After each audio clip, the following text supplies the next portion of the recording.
Welcome everybody. I think this is going to be hopefully a very fascinating discussion, and one that might be also feel a little bit disturbing at times, but hopefully one that leaves you feeling motivated and hopeful about also what we can do to push back on this.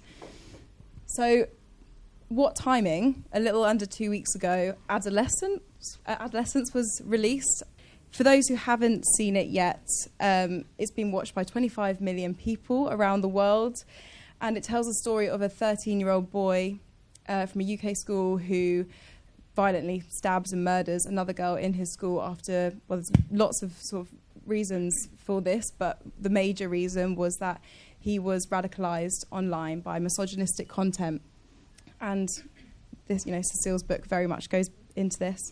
Stephen Graham said he was actually inspired to write this because of the stabbings that he'd seen over the last year in the UK.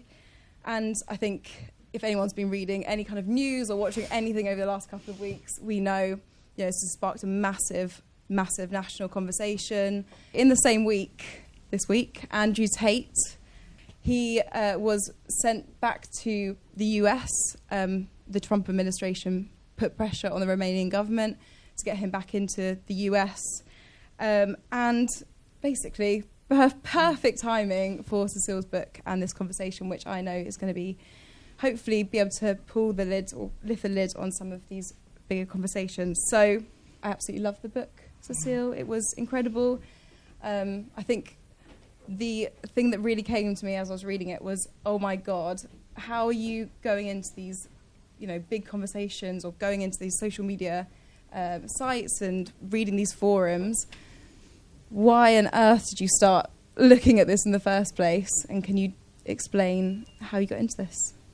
Yeah, so I've actually been looking at what we now kind of understand as the manosphere, which are these sort of online misogynistic communities, for quite a few years, because it's my job to look at kind of extremist communities online. And so I've been doing that for a few years, and what I've seen happen is, of course, I've seen them grow for a few years, and I've kind of documented the kind of parallel rise of gender-based violence in many forms.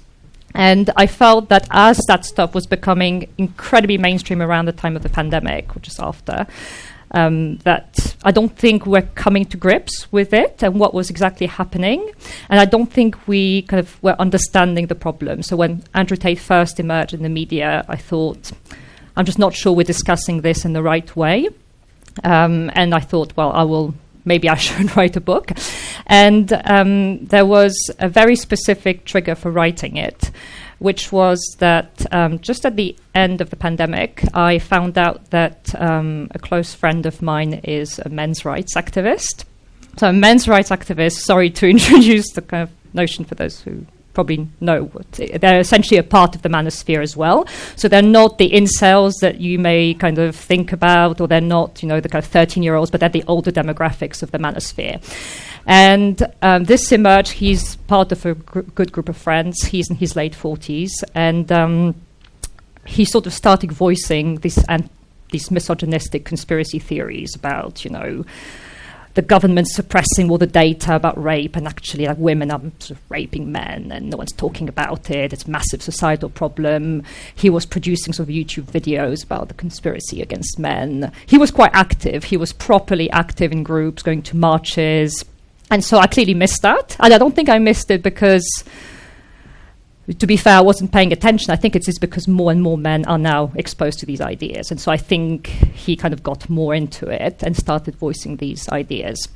And so when kind of that happened, a few things happened then. Obviously, there was a big conversation in a group of friends. And the main question was, what do we do with him? And of course, I think that's a question that we all ask ourselves as potentially more men in our lives become exposed to these ideas. What do we do?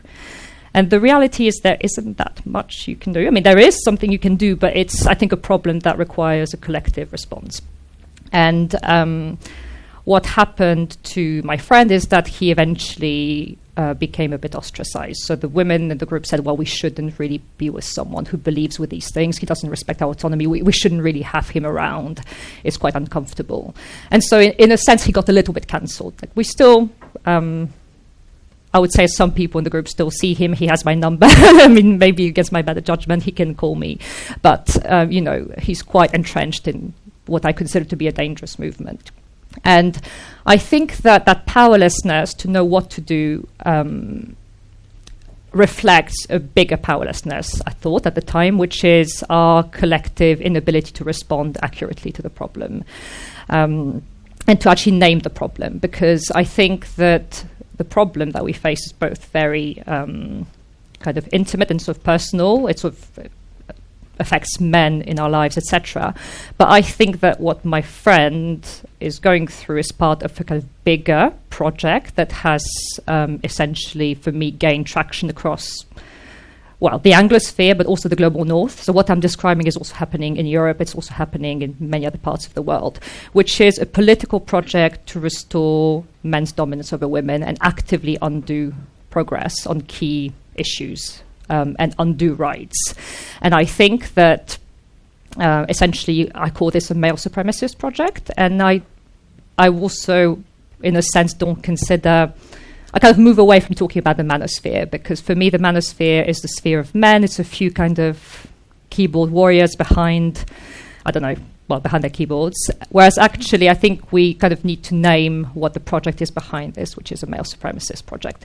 And if we name the project, I think we can start to look kind of beyond individuals and bigger structures and bigger things happening and connect it to a bigger kind of political shift, which is the rise of misogynistic, authoritarian kind of far-right leaders and many other things that are happening that I think go unseen.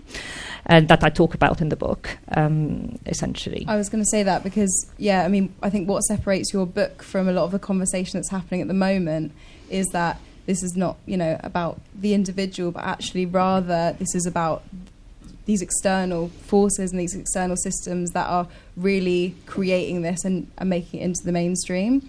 And so I guess I wanted to ask you, because, many of us do already know who Andrew Tate is, thinking about those bigger forces. How did he rise to fame so quickly, and what I guess has been the big driving force for him, and why is he now a household name? So when I wrote the book, I made the choice. I do talk about Andrew Tate. I didn't talk too much about Andrew Tate because I thought, when the book comes out, will have moved past Andrew Tate, but lo and behold, he has a new lease of life. So I think in a sense, I thought, well, let's not make it too much about Andrew Tate. I think there are hundreds of Andrew Tates, which isn't terribly reassuring. I mentioned a lot of these other people doing very similar things. So I think in some ways, Andrew Tate, he's both incredibly relevant and in some ways irrelevant. So he is, I think, irrelevant for many young men who I think have moved on to other more transgressive stuff. I think that once something is in the public domain and people talk about it, I think transgressive teenagers will move on to something else. He's also irrelevant because he's, I think, in a sense, part of just a broader collection of men doing very similar things. But he is, I think, interesting in the sense that he illustrates some of the key dynamics of how this kind of system operates, how this project operates. And one of the key focuses on the book is essentially how male supremacy is a business and is a lucrative business. And the thing about Andrew Tate is that he runs an online scamming operation that functions like a pyramid scheme. So he recruits young men into a kind of online community where they earn money by recruiting other men and they earn commission. So that is in itself a financially kind of unethical practice, and it's obviously a scam because no one really makes money, and the only person making money is Andrew Tate at the top. But I think that it kind of illustrates how the male supremacy operates as a system in general, which has got a person at the top sucking men into essentially what is kind of a bit of an extraction machine where you kind of extract kind of men's attention and their money, and you keep them hooked on a belief system that is very appealing, which is that, well, things are not as they seem. If you're suffering, it is because of feminism, our work societies, multiculturalism, but, all of that is the matrix, and I'm offering you, an escape from that, and you can see the truth. And obviously there is, at the heart of this, there are kind of strong kind of cultic dynamics. Once you're part of these kind of communities, you've got the kind of hand gestures and all sorts of kind of markers of belonging that are appealing. I also think that what is appealing for many men is actually the misogyny, because quite often when we talk about other figures who have gained prominence, like the more moderate people like Jordan Peterson, right, the Canadian psychologist, the fact that he is so successful and that he has amassed this massive following with what is an anti-feminist message and the sort of discourse of self-help is that, well, people don't need to go to Jordan Peterson to be told that, they should, make up their bed or that sort of thing. And clearly there is something in the misogyny that I think is appealing, and maybe we need to kind of confront that as well. But for those who don't know Jordan Peterson or don't know Andrew Tate, can you just give us a bit of an idea as to maybe why young men are being sucked into these groups before they get to the kind of hardcore misogyny?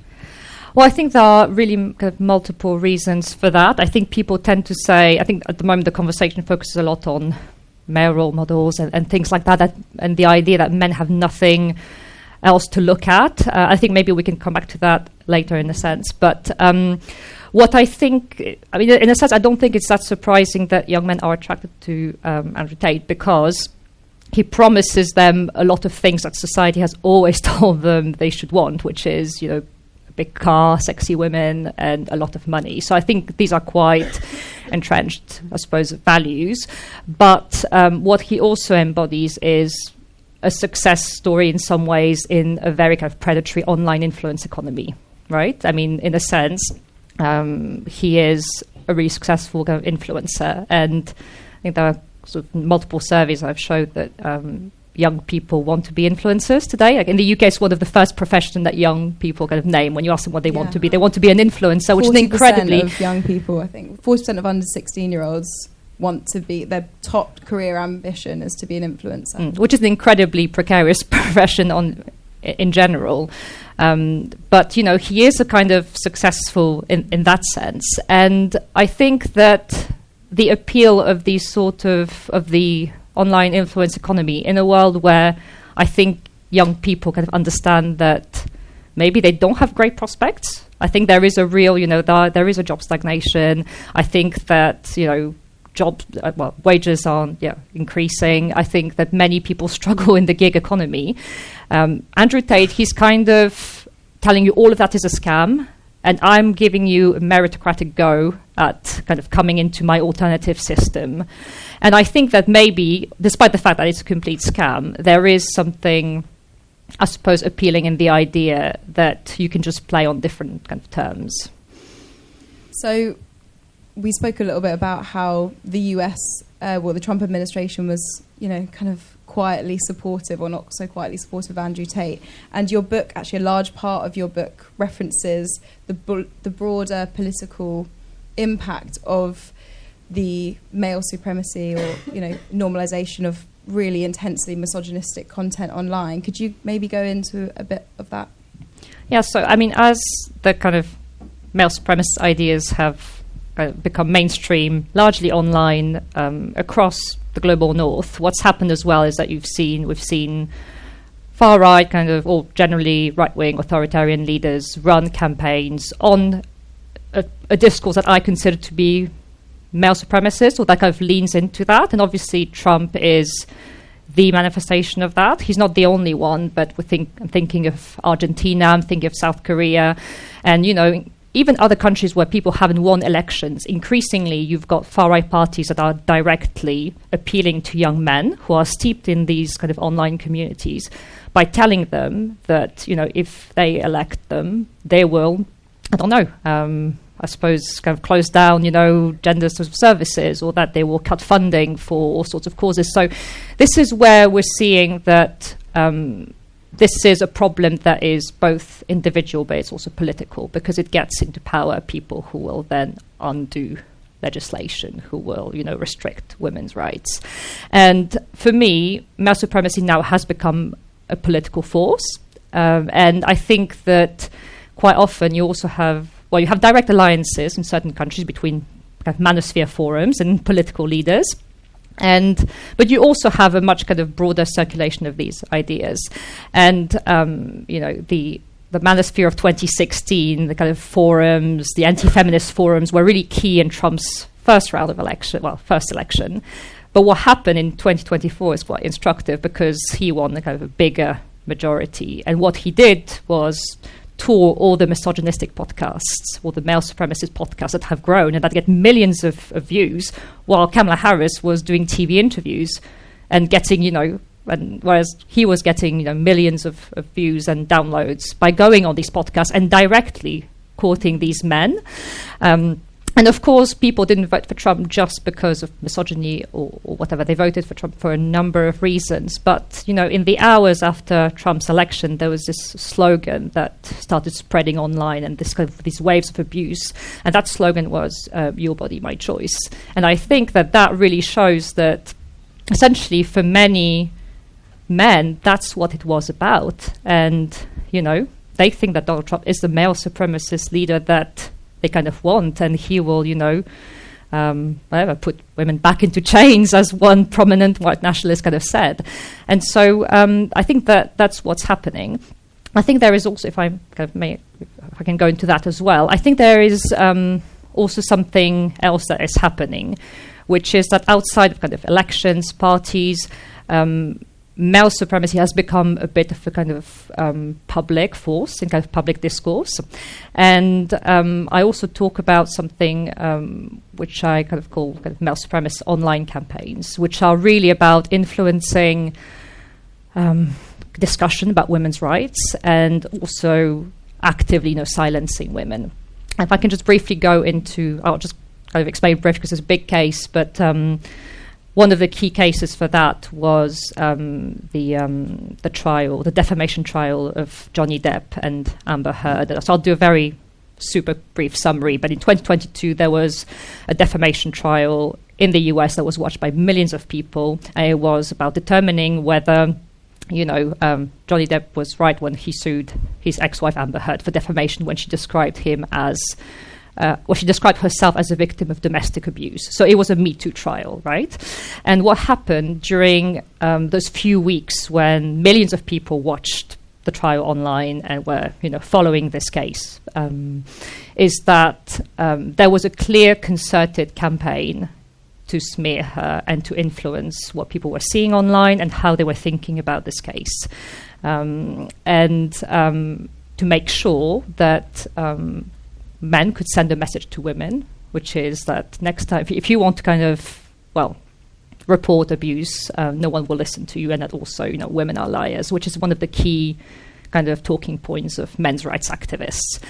And so whilst, people were kind of tuning into the trial and listening, etc., and watching what's happening online, there was a group of very active men's rights activists trying to kind of shape the conversation. They were producing dozens of videos. They were sort of flooding the internet with content, which was all about vilifying this woman, mocking her, abusing her, depicting her as, a liar, despite the fact that the UK court had ruled earlier that actually she was a victim of domestic abuse. And that shaped the conversation massively. It was really a kind of key moment for online misogyny. And I think that what is kind of interesting is that whilst that was happening, there was something else that was happening as well. Which was that a lot of the conversation that was happening online was essentially artificial. So we had bot accounts, so kind of artificial, not real people accounts that were tweeting massively and also saying, well, she's a liar. And so, of course, if you were online seeing those sort of conversations, you were like, well, maybe she is a liar. And there's, after months of kind of research and investigation, Tortoise Media in the UK found out that these bots were paid for by Saudi Arabia. So what's happening is that you had people trying to kind of follow a case on Me Too. You had men's rights activists in the middle, kind of shaping the conversation. But while they were shaping the conversation, you had someone else, like Saudi Arabia, kind of doing something else higher up. And I think that is really quite indicative of the state of online influence today, which is that there is now a kind of industry of kind of private disinformation.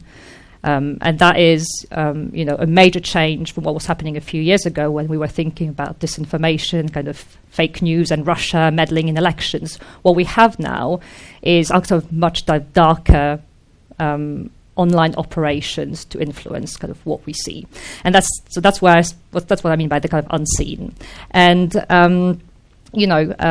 the people who are able to kind of conduct these campaigns are people with enormous amounts of money and power and access to technology. So let's be honest, mostly powerful men. Being weaponized, it is a new tool for these sort of bigger powers that be to, we're thinking about elections. We're thinking about making these individuals like Andrew Tate extremely rich. It's just becoming a new tool, right? Yes, and while my friend, he's there about big feminism, he doesn't see that there's a big something else, kind of shaping the way potentially he thinks as well. And so I think that, I think that reality is also kind of something that I wanted to highlight. But I think that people might think, well, who cares about this Depp heard trial? But the reality is that these campaigns are happening all the time. They're happening all the time, and I kind of know because I'm researching them. And they happen during elections. There are people who are kind of paid to smear women in politics.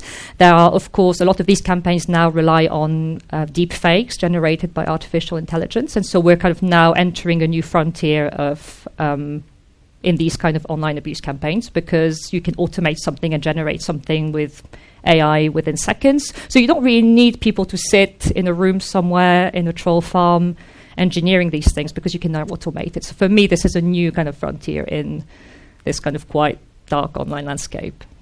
Something to look forward to. Just keeping it fresh. And I mean, we could actually go into more about deep fakes, but I think maybe let's discuss that a little bit later on when we start talking about what we can do. But I want to talk a little bit more about women's role in this, because some of the parts that I found really interesting in your book were talking about millennial women, the sort of trad wife movement that were leaving, or basically joining forces with the anti-feminist and sort of misogynistic groups. Why is this happening? What's happening? Give us a bit of a sense of women's role in this as well. I mean, when I was writing this book, I was thinking that everything I describe is both extremely serious and extremely silly. When you look at someone like Tate, it's just there's something ridiculous about having to pay attention to someone like Tate, but with very serious consequences. And similarly, with this kind of reactionary content targeted at women and the whole kind of trad wives of women, influencers who just tell young women that feminism has failed them, that they should, just be housewives and obey their husbands. You think it's kind of silly, but it's also spread on the internet in an incredible way, in much the same way as this kind of incel content that used to be really fringe is now directed at men, all this anti-feminist content of any kind, actually. And the anti-feminist stuff is also now reaching women. Like, honestly, if you're a woman of reproductive age, like it's everywhere on your feed. I mean, even if you're not seeking it out, because Can you give me an example of what a post like that might be? Well, I mean, you will find a sort of account of a Mormon woman in the US with 8 children who will say that it's great to serve your husband and whatever. So you kind of get those sort of things, and you think, well, this is incredibly silly. Is this having an impact? I think that a movement like the Tradwives, which is, a sort of internet trend at this point, through algorithms, it often leads you to more extreme versions of things. So quite often you end up looking at far-right content once you start engaging with that. So there is something algorithmic that is actually quite serious, because you start with something, seemingly innocent, and then you find something more extreme.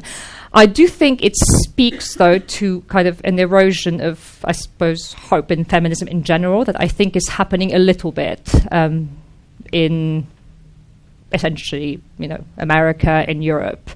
And I think that in much the same way as male supremacist movements exploit real grievances, I think that these reactionary movements do exploit the grievances that women feel, which are similarly that, presumably feminism has promised you could have it all, but look at you, you're burnt out, you haven't, your wages haven't increased in I don't know how many years, and you're on top of that, you're subjected to online violence and deep fakes. So then the answer that they have to all this horror show is, well, let's go back to traditional gender roles, which also suits the kind of male supremacists in some way. So let's go back to traditional gender roles. Let's find yourself a husband, protector.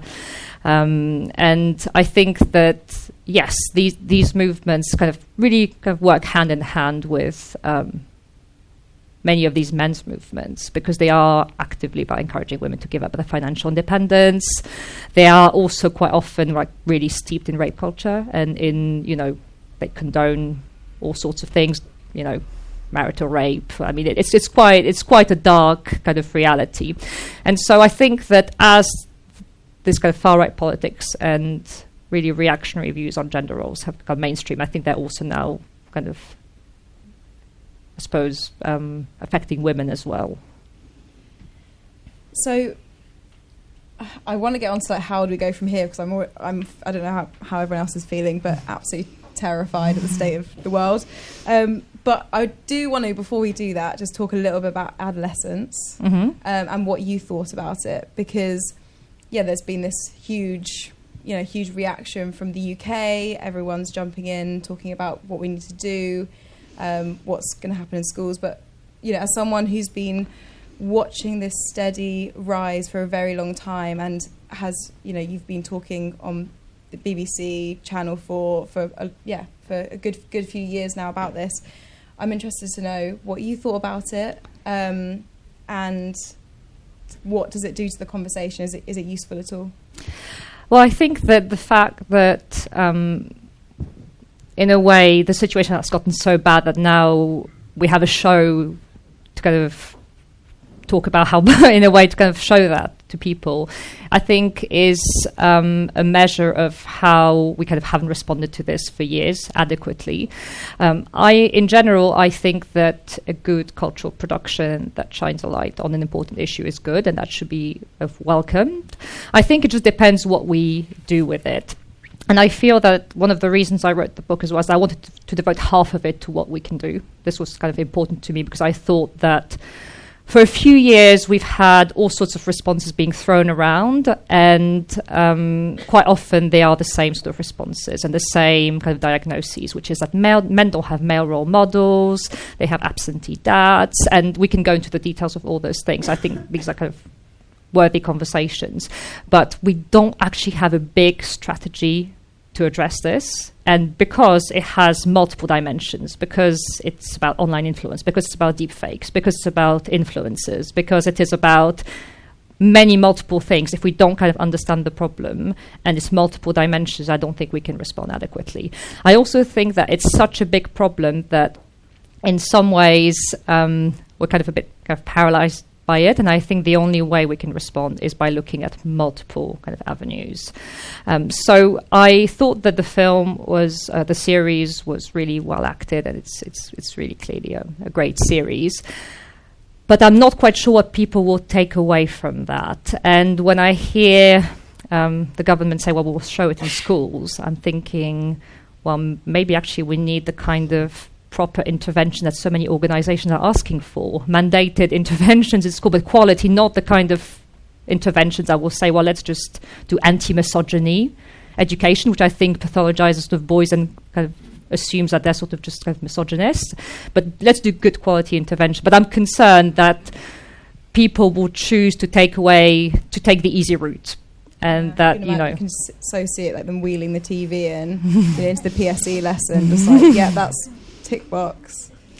It feels like there's hopefully it will spark a lot more, as you say, like action and real initiatives. But I guess that's where I'd maybe like to go on to and talk about thinking of, half of the book is all around what needs to be done. You talk about social media regulation, you talk about education, you talk about role models and men's groups as well.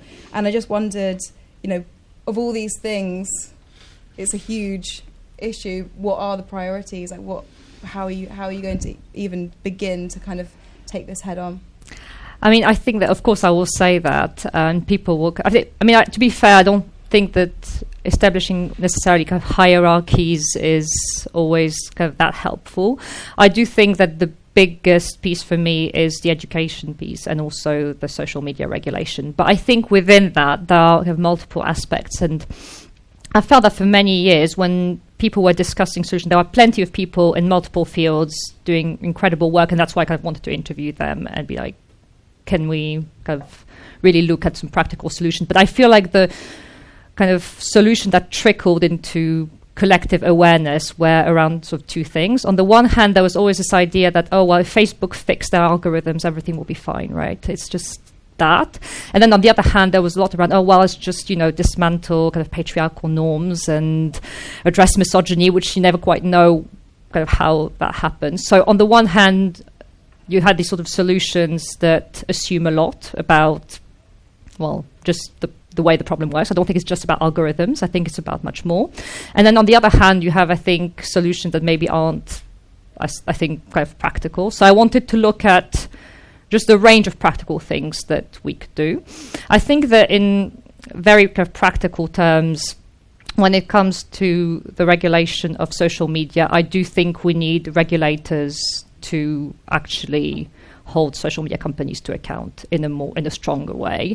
I do think that a lot of this legislation, the Online Safety Act and so on, is all coming into force now. I think we need regulators to really be strong with the tech companies.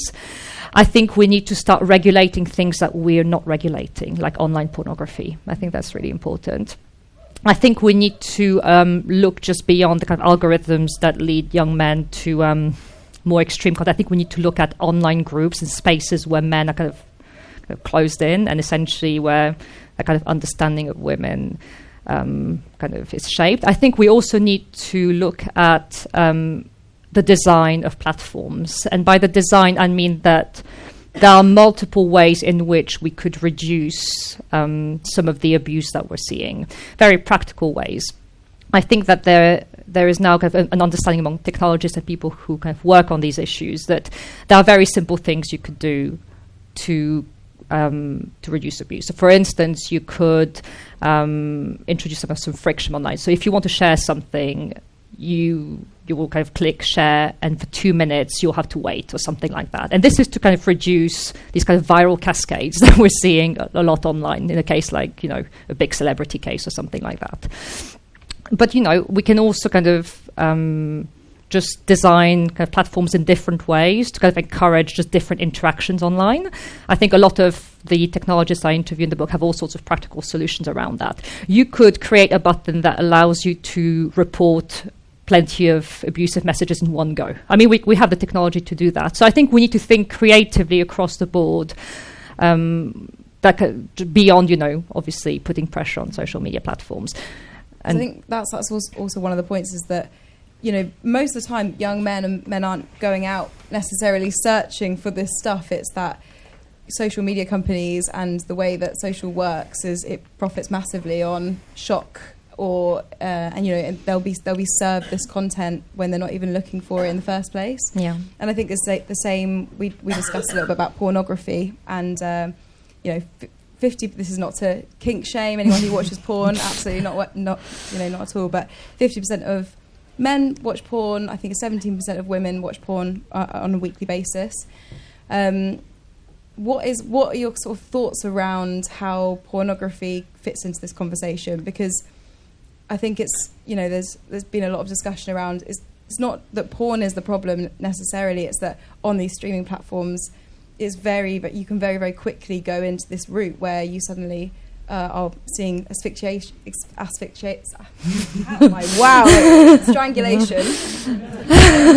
which is very commonly on these platforms, and there's been a lot about young people sort of seeing this as a go-to sex act. So I guess, what do you think is the role, or what should we be concerned around, and how does pornography fit into this? So I actually do talk about pornography in the book, and I think it's the big forgotten thing in discussions about all of this. I feel like we talk about sort of misogynistic, male supremacist entrepreneurs like Andrew Tate, and we don't think about other things. And this is, again, why I think the online piece is important, because there are multiple aspects to it. And I think we don't talk very much about online pornography and the role it has. There's a researcher who did a comparison of kind of just the language and representation of mainstream pornography and incel communities, and she found that they were very close. So essentially online pornography represents a lot of kind of degrading, kind of coercive material featuring women. And a lot of the young boys we've kind of heard about in the news who have been, radicalized online, but also involved in acts of violence against girls, were accessing that sort of material. And I think that online pornography actively shapes men's understanding of women and women's understanding of themselves as well. Actually, I think the problem is not... and I think online pornography hasn't been regulated because it's something that has often been seen as an area of kind of consumer choice. It's, whatever you want to kind of access, kind of if you're an adult, and that's fine. Whereas actually, these platforms are driven by AI-powered algorithms that recommend you certain things and that also mine your data, and that actually aren't about your sexual freedom, but that are about their profits. And the amount of violence that you have on these platforms and the sort of, child kind of sexual exploitation, just all of it is absolutely kind of appalling. And I think that there needs to be regulation in this, and it's so kind of lagging behind. I mean, the government has done an online pornography review very recently, and it has some really strong recommendations in terms of, I'm not saying they will be applied, but the recommendations coming out of that review are really strong, which are, essentially mapping the legality of what you find online to what you find in a sex shop, for instance. So when you kind of know what's depicted on the online platforms, that is an astonishing kind of material. So I think the recommendations are quite strong, and I think there's an understanding that we need to kind of regulate there's this definitely movement in the space. As Baroness Gabby Burton, who's been championing that, and she's been doing an amazing job. So I think we'll see what happens over the coming months. But I think my favourite part of the book is where you talk about how we can get out of this. And the chapter on finding common ground I thought was particularly interesting, because it's where you're finding common ground between male groups, men and women, but also particularly men-led groups. And I guess I just wanted to ask you some examples of some of the groups or the initiatives that you thought, that you included in the book and you thought were particularly worthy to speak to, and what you thought of them. Well, I think I suppose I think in all these issues there has been just a level of kind of polarization around how we can respond to this, which I think has been unhelpful. I think that a lot of groups sort of dealing with men in different capacities, whether they're young men or older men or, just kind of men in general, have been saying, well, we need to pay attention to boys and we need to pay attention to men. And I think many groups are struggling with funding. Many groups are doing vital work, whether it's, support with kind of mental health, with relationships. And I actually spoke to an organisation called Band of Brothers in Brighton, who are doing excellent work. So shout out to them. They're here. And so there are a range of organisations that I could kind of list and that I've kind of spoken to. But I think that we have kind of maybe gotten to a point where I think many of these conversations are polarizing, because many feminists feel that if you start to sort of center men and boys in the conversation, you will sort of neglect the impact all of this has on girls. And indeed, in adolescence, let's remind ourselves that there's a girl who's dead. And I think we're sort of very uncomfortable about perhaps giving that space to conversations about masculinity, perhaps because as well they're not always framed in the most helpful way. So for me, this whole discussion about the crisis of masculinity, I don't know what the crisis of masculinity means. What I know is that, having spoken to scholars of masculinity, to, clinical psychologists who work with men, that there is a crisis of loneliness. That's well documented. Men have, fewer friends than women. These friendships decline during adolescence. There are very kind of real things we could do to nurture, men's friendships. I do think that we're also perhaps in a kind of scarcity mindset, why because there is so little funding for so many things and women are desperately trying, and feminist groups, gender equality groups are desperately trying to shine a light on all the problems we discussed, there is this idea that if we give attention to men, we're taking something away from women. I think that is extremely sort of unhelpful, and I understand where people are coming from. I think this sort of scarcity mindset is kind of really unhelpful to solving this, because I actually think that if we don't help men, we will pay the price as women. So I'm really kind of convinced that that's necessary. I do think that at the same time, what I'm not seeing very much or not enough from is male allyship of the kind. So I think there are plenty of men talking to men. I wish more men talk to men about women's experiences as well, because I don't think we can just isolate some of these struggles from the impact that some of those behaviors may have. And so I want something a little bit more active. And I've spoken to many men who are doing this kind of work. And they're doing it in a way that is constructive, that doesn't alienate the men they work with. But I think we need men to step up. I can both recognize that sections of feminism have unhelpfully reacted, but that, we need more from men. And I think, if I may just kind of reference briefly the kind of Gisèle Pellicot case in France, which was huge, and I'm French, so I can, I think women have been so shocked by this case. And what so many people have said is that the silence from men was quite deafening on that while so many women were talking about this and were talking to their friends about this case that was clearly quite shocking, there were a few men, because there are always a few men, but not enough. And there is an author called Manon Garcia. She's French. She's just released her new book, which is actually #1 bestseller in France at the moment. It's called Living with Men. And so it hasn't been translated yet, or her other books haven't been translated to English, but she has a sentence in that book, which is, if men want women to love them more, maybe they should start to love us a little bit as well. And I think that is quite, indicative also of how women feel today in all of this.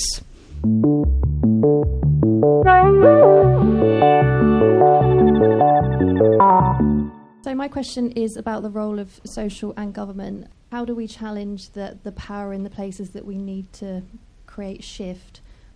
Yes, we need the social platforms to change, and yes, we need governments to legislate that, but they're also emboldening people into power that are the biggest obstacles for us to do that. How do we make those changes when the people that we're trying to dismantle are at the top and hold all the cards? Yeah, absolutely. And I think obviously have witnessing a big kind of erosion of the rule of law in the US currently. I mean, the level of kind of intimidation of just law firms, people trying to do sort of the jobs and hold power to account is huge. I think when it comes to social media platforms, Brazil shut down X after Elon Musk failed to remove certain posts. He was like, well, I'm not going to do it. So actually, you can also kind of shut down a platform. You can really, if you're a government and you kind of want to kind of show your teeth, I think you can do it. I recognize that it's an incredibly hostile environment to work in. I think purely from kind of a research perspective as well, some of the campaigns I talked about, we're struggling to research them now because we don't have access to data. We're getting threats. We're dealing with an incredibly hostile environment. I also do think that so I think we can do it. I think that some of those conversations need to shift, I suppose, at the bottom as well. I do think that some regulation is possible. I do think the regulator has the power to enforce things, actually. Frankly, I think that there is also sometimes the guidance that comes out of Ofcom or other regulators is actually quite weak. I'm wondering if you think, when you're saying men and women need to find some common ground, whether the huge increase in wealth inequality, which affects men and women at the bottom, is an area that's ripe for some working together. So you mean that we should actually focus on class a lot more? Is that I'm understanding? Actually, yeah. I actually agree. I completely agree. I think that with the show like Adolescent, I think that what's left out of that is the class question. I do think when we kind of talk about interventions where attention is needed. I don't think we can separate some of the appeal of these influences. If we don't think about mental health, we don't think about poverty, if we don't think about addiction. So I think the class thing is the big kind of unspoken thing. And I think that when I talk about some of the kind of predatory tactics that these influencers use to kind of lure men who are really struggling financially, I think there is a big economic component, and that's why I really wanted to devote part of the book to the business of this. I do think that we need to think through multiple lenses. I do think that discussion about class have been extremely sidelined in public discourse in general. And so I think that there was kind of someone who was asking me, that's slightly tangential, but whether sort of feminism is still kind of relevant today considering all the other crises we're kind of facing. And I think the reason why there's also an erosion of faith in mainstream feminism is because that feminism never talks about class. It's just all about the kind of market-compatible feminism that alienates so many women. And so I actually think that the mainstream feminism worth having is a feminism that establishes alliances with trade unions, with the environmental movement. And I don't think we have that at the moment. I do think that, but I come from a sort of left-wing perspective, so I do think that we should absolutely centre discussions about class and we can find common ground there as well. Hi, thank you for your talk. I found it really interesting, but we've talked a lot about, or heard a lot about the external factors which are driving men to do these things, the male violence against women and girls. Loneliness, that affects women. Poverty, that affects women. Alcoholism affects women. Drug addiction affects women. So where is the male accountability in this? Why it's very easy to externalize and to say, yep, these things are the contributing factor. But when you drill down into it, it's a choice, isn't it? It's a choice to continue clicking, to continue scrolling into that. So at what point do we say, actually, you as a male, as an individual or a group, you are accountable for your actions. You're accountable for what you're doing and taking in. I think absolutely, yes. And I mean, there are so many perspectives you can include in the book. What my book was about documenting the male supremacist movement and how it works and to unpack it. I think everything that I write about is from the perspective of its impact on women and girls, which I think is the crucial piece. And I wouldn't want to, in any way suggest that we should just endlessly kind of have a compassionate kind of view on kind of male violence, especially when we're kind of looking at the case like the Gisèle Pelicot rape trial, right? I think there is a need for a kind of accountability for those beliefs. There's also a need to recognize that you can't always just blame those beliefs on, struggles with this or struggles with that. I think we need to recognize that actually men want power over women and that is an impulse and name that. I also don't think that men are irredeemable, that we can't address this. I think we otherwise, I think we also do get stuck. And I do think that we can have a transformative approach. I think there are, organizations like Equimundo working in that space. So I understand, and I think what we've seen as well in response to all this, I have a chapter on this as well in the book, is the rise of women's separatism or the revival of women's separatist movements and different sort of radical movements. And actually, they're really thriving in France, especially kind of post Gisèle Pelicot. And I talk about those movements as well because I think they really capture the mood of the moment as well. I actually don't think that we can all run away from all these men. I think you can cut off your friend, sure. You can do this, but you can't just do that with potentially your son or I think this isn't I think collectively an option. Actually, because I think we are living with men, whether we kind of like it or not. And so I have a different perspective, but I really go into those perspectives as well. And I actually interviewed the author of a book called I Hate Men, which became a New York Times bestseller when it was published in 2022. And it's kind of a manifesto for, the right to hate men as a class. I don't agree with that, but I think that as a result of this, I think we're also seeing a backlash from women. And I don't put it on a par with what's going on with men. I don't equate the two. It's not where I'm going, but I respect that. Hello. Thank you very much for your great talk. And I was interested that you talked about funding from Saudi Arabia. And as you know, as most of us know, Saudi Arabia has had a pact with the most misogynistic and extreme form of Islam, the Wahhabi sect.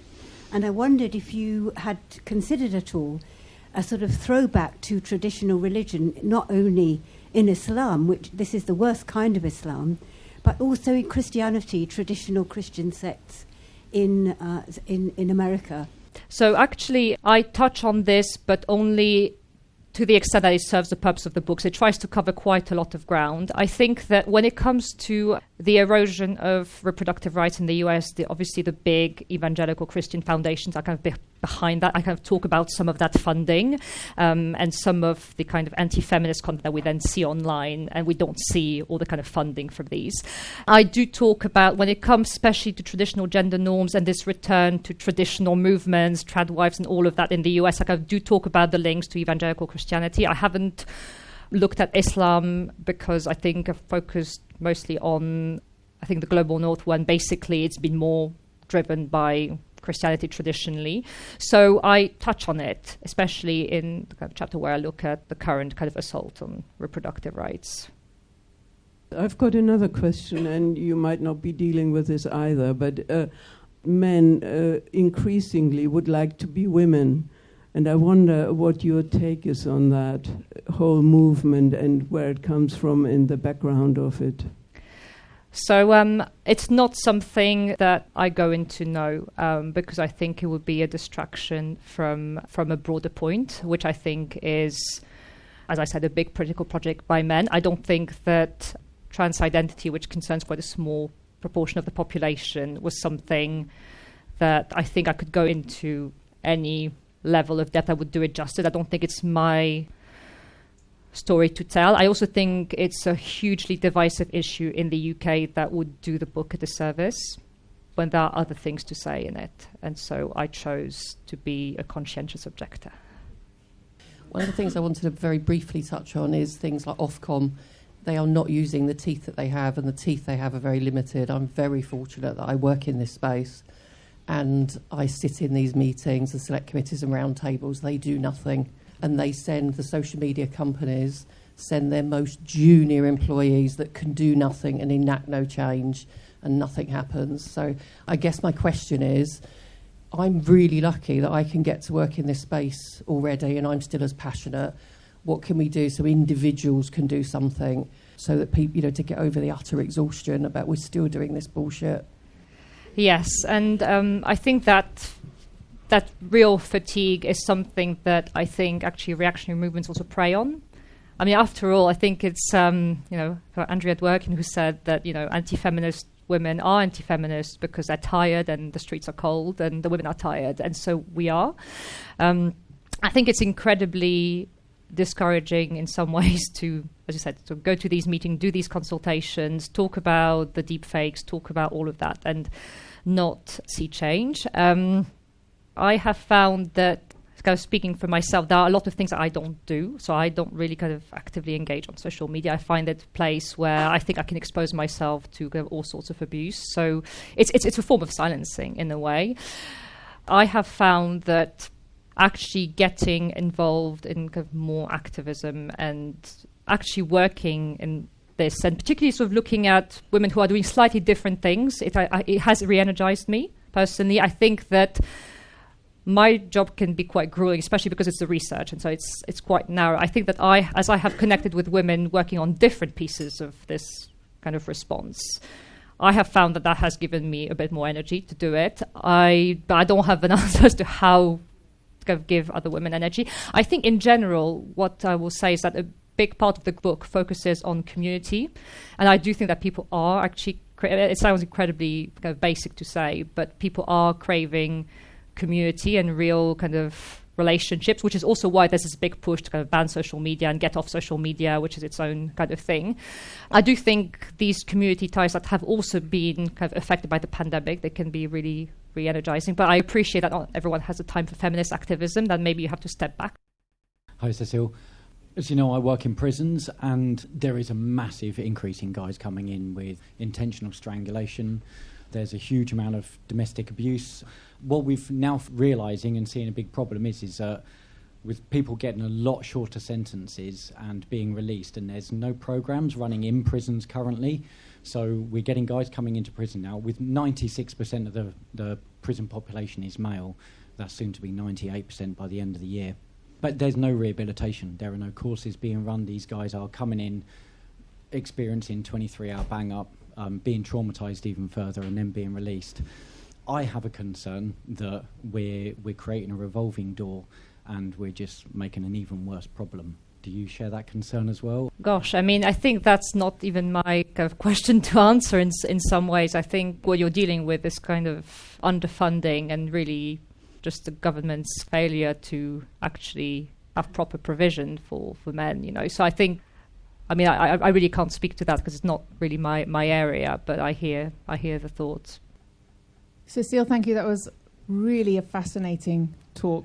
There's only one thing that I have a question about. You said male supremacy has now become a political force. And I was reminded of something that was carved into stone in 2350 BC, which said, if a woman speaks disrespectfully to a man, her mouth shall be crushed with fired brick, and that brick will be hung at the main gate. This has been going on for thousands of years. And you said something that we don't hear very often. You said impulse, a male impulse. So I want to understand more about that, because regulation isn't enough. And if we are dealing with what you say is a male impulse for thousands and thousands of years, my personal opinion is we need a feminist revolution. But how do we do this? We need something huge. What does that look like? It's not just regulation. It has to be much more than that. Yeah, I agree. So I think that I knew exactly, I think, going into this book, if I kind of said male supremacy, and it's a concrete movement happening right now, I knew what people would say to me, which is that, well, misogyny and the patriarchy has existed for millennia, and so what are you on about? I think there is, of course, the kind of project that I described is an extension of the misogyny and the norms that have existed for a really long time, well, forever, really.